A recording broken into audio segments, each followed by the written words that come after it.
Монгол Улсын их хурл 2011 онд 57 дугаар доод тогтоолыг баталж 5 толгойн орд газрын хувь эзэмшлийг хэрэгжүүлэгч Эрдэнэс тавталгын хувьцаат компани 20% иргэдэд эзэмшүүлэх ингэхдээ эргэн тус бүрийн эзэмших хувьцааны нэрэлсэн үнийг 1 сая төгрөг байхаар тогтоосон билээ.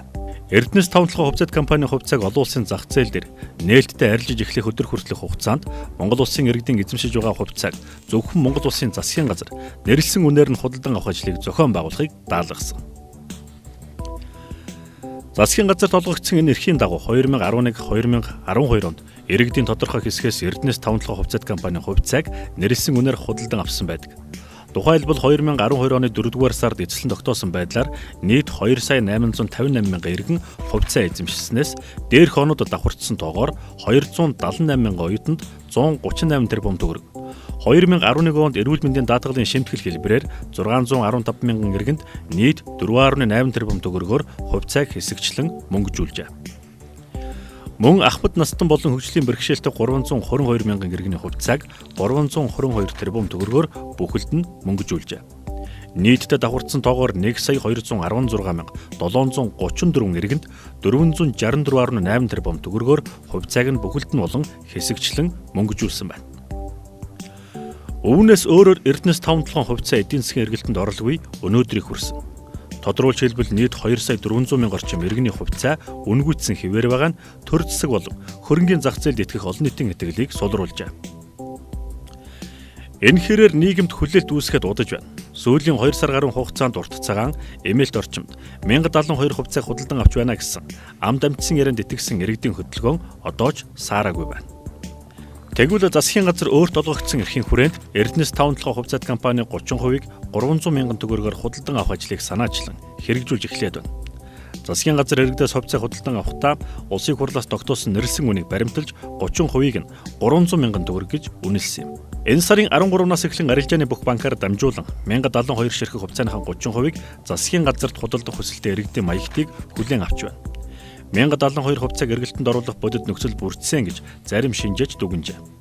Өнгөрсөн хугацаанд 1072 хувьцааг эдийн засгийн эргэлтэнд оруулах дотоод болон гадаад орчин бүрдээгүй байсан. 2012 оноос хойш хугацаанд нүүрсний үнийн уналт 5 хувьцаанд амь орох боломж олгоогүй гэсэн үг. Тэгвэл өнөөдөр нөхцөл байдал өөрчлөгдөж байна. Яагаад яг одоо сайн хувьцаа арга хэмжээг хэрэгжүүлэх болсон бэ? 2012 оноос хойш уналтанд байсан олон улсын зах зээл дээр энэ оны 2-р сараас хойш нүүрс, алт, зэсийн үн догтуржиж өсөж эхэлсэн. Инфляц 2%, эдийн засгийн өсөлт 3% байгаа нь эдийн засгийн эргэлтийг сайжруулах шаардлагатай байгааг харуулж байна. 5 толгой ордын ашиг шимийг бүрэн хүртэх иргэдийн хувьцаа хөрөнгийн биржээр нээлттэй байдлаар арилжагддаг байх бэлтгэлийг хангаж иргэдийн хувьцааг санхүүгийн эргэлтэнд оруулах шаардлага тулгамдаад байна. Иргэдийн зүгээс хувьцаагаа бодитоор мөнгөжүүлэх хүсэлт эрэлт хэрэгцээ өндөр байна. Иргэдээс 1072 хувьцааны 30% худалдан авахд засгийн газарт 480 тэрбум төгрөг шаардлагатай. Энэ мөнгийг хаанаас гаргах вэ? Сайн хувьцаа арга хэмжээний хөрөнгийн их үүсвэр улсын төсвөөс гарахгүй.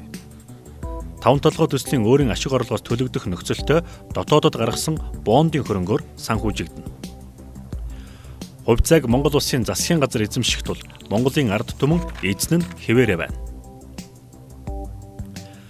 5 толгой ордын хөрөнгө оруулалт шийдэгдэж үнэлгээ нь өссөн үед анх авсан үнээрээ буцаан худалдан авч болох учраас иргэд эсвэл хөрөнгийн биржийн нээлттэй арилжаагаар зарцуулсан хөрөнгийн их үүсвэрээ нөхөн. Сайн хувьцаа арга хэмжээнд яаж оролцох вэ? Иргэн таны сайн дурын хүсэлтийг үндэслэн эхний ээлжинд 1072 хувьцааны 30%-ийг засгийн газар худалдан аван. Олон улсын зах зээл дээр нүүрс зэсийн үн өсөх хандлагатай болсон. Иргэдийн тунд 1072 хувьцааг эдийн засгийн эргэлтэнд оруулах хүлээлт үүссэн учраас эхний удаад 30%-ийг нь мөнгөжүүлэх ажлыг засгийн газар инхүү хэрэгжүүлж эхлээд байна.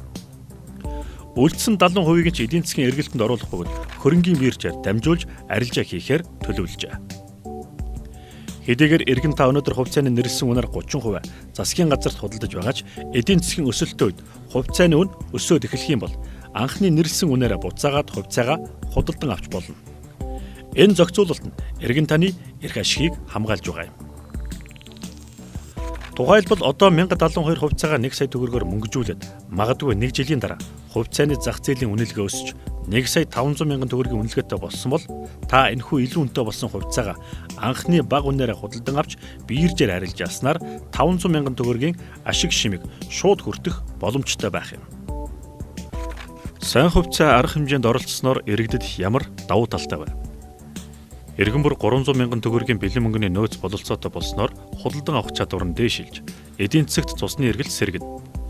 Иргэд цалин тэтгэвэр ипотекийн зээлээсээ төлж, эсвэл үр хүүхдийн ирээдүйд зориулсан хадгаламж хуримтлалаа нэмэгдүүлэх боломжтой болно.